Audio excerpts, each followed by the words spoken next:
It was a typical Saturday morning, the kind where I had planned to relax by my lake, rod in hand, enjoying a quiet day fishing. But when I arrived at my gate, I was greeted by a bright yellow HOA notice stuck to my fence. "Fined for fishing," the note read, in bold red letters. I froze, looking at the words in disbelief. What? I thought, rubbing my eyes to make sure I wasn't seeing things. How could I be fined for fishing on my own private property? I shook my head, certain that I was the victim of some kind of bizarre joke. But no.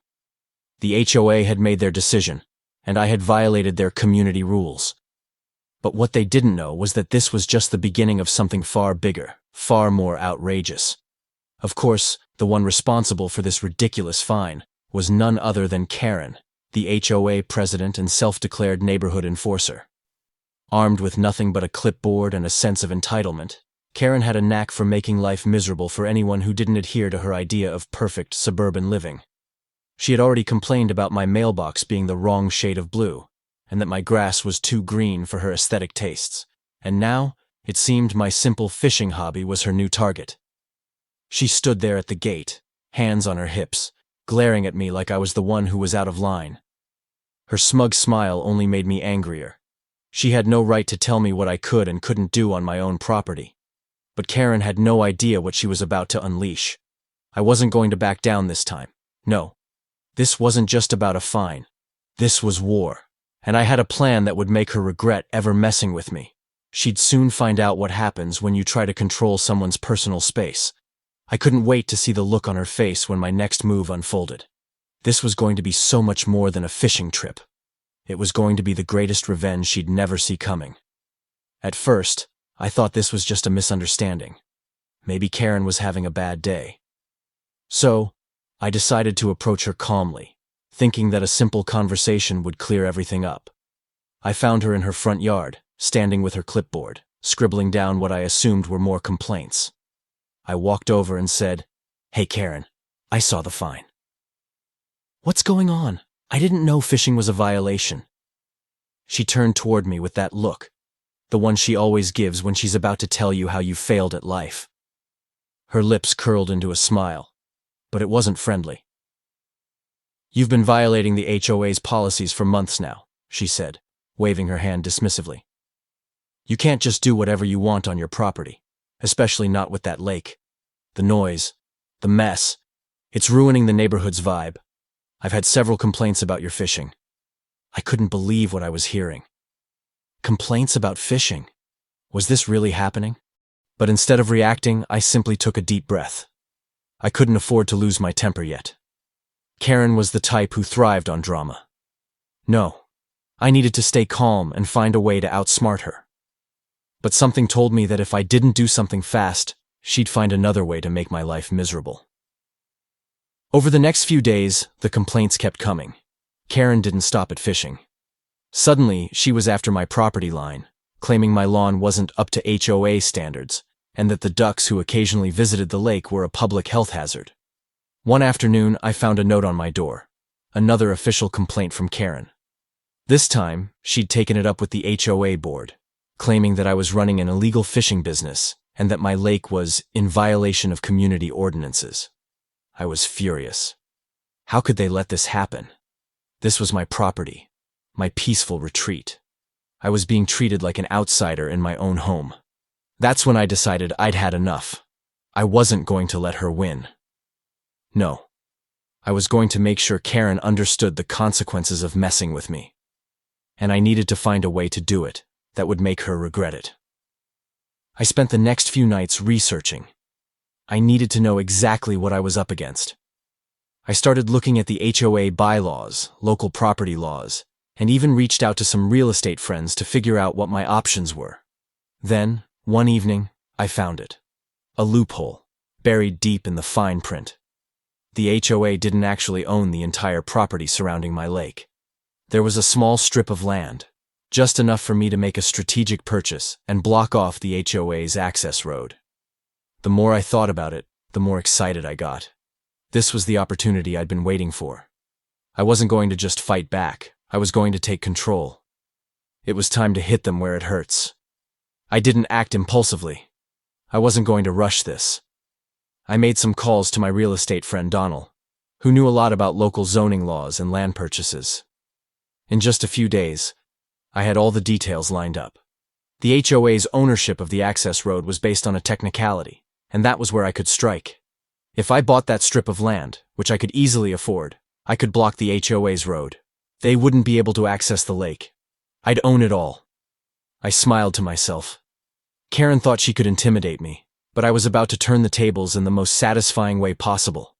This wasn't just about fishing anymore. This was about taking back what was mine, once and for all. I woke up early the next morning, excitement bubbling inside me. I had a big plan, and I wasn't going to waste any time. The previous night, I'd been up late looking at maps and checking property records. As I studied the area surrounding my lake, I noticed something I had missed before. A small, seemingly insignificant strip of land that ran alongside the HOA's access road. It was landlocked, with no access to a public road, but it connected directly to my property. A tiny piece of land that no one thought much about. And the best part? The HOA didn't own it. I could buy it. It was the perfect loophole. If I acquired that piece of land, I could block the HOA from ever getting to my lake again. No more complaints. No more fines. Just me and my peaceful retreat. I called Donald that afternoon and told him I wanted it. He didn't ask questions. He just made it happen. A few days later, I had signed the paperwork, and that land was officially mine. The HOA had no idea what was coming. I didn't tell anyone about my move. I didn't even tell Karen. I wanted to make sure everything was in place before I took action. I drove to the lake, stood at the gate, and smiled. The land I had just bought gave me total control over the access road. I spent the next few days organizing everything. I hired a team to put up new fencing and installed a locked gate at the entrance to the property.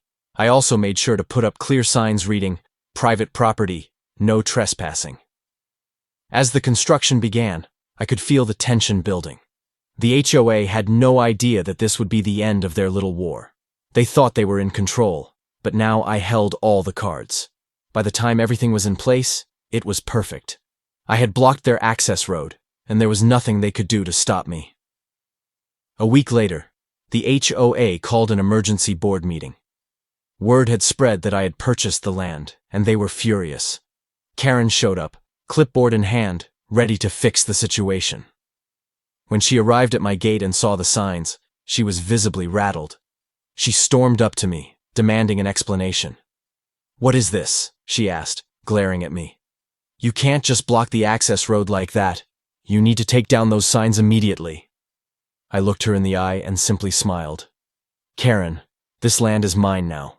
You have no right to come here and dictate what I do on my property. The road is closed. Deal with it."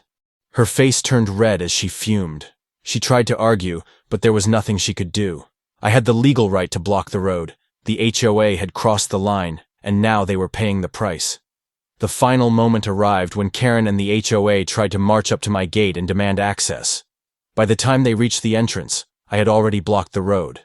I stood there with a satisfied grin as they saw the gate locked and the new sign that read, "Private property. No access. HOA trespassers will be prosecuted." Karen's face twisted with disbelief. She reached for her phone to call the cops, but there was nothing they could do. The law was on my side. I had outsmarted them. The land was mine, and the access road was closed. Victory. It felt sweet. So sweet. I watched as Karen fumbled, trying to come up with a new excuse, but it was over. The tables had turned, and there was no going back for her. The look on Karen's face as she realized she had lost the battle was priceless. Her entitlement had been defeated, and she couldn't do a thing about it. "You can't do this," she screamed. "I'll get my lawyer. You can't just steal our access." But the truth was, I hadn't stolen anything. The land was mine, and the HOA's access was completely revoked. She left, defeated, her attempts to assert control now mocked by the simple sign I'd put up. It wasn't just a sign, it was a symbol of my victory and the end of her reign of petty complaints. The peace had returned, and I had taken back what was mine.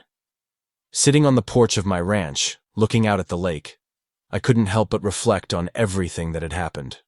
The battle with the HOA had been long, but in the end, it was worth it. The peace I'd been searching for had finally returned. I could finally fish in my lake, relax, and enjoy my property without someone telling me how to live. The stress of the HOA's constant interference was gone. I looked out over the land I had fought for and realized that it wasn't just about fishing or the lake. It was about standing up for myself and refusing to let anyone trample over my rights. The satisfaction of seeing Karen walk away, defeated, was the reward I had been waiting for. They thought they could push me around, but in the end, it was them who were pushed out. But as the sun set and the peace settled in, something told me this wasn't the end.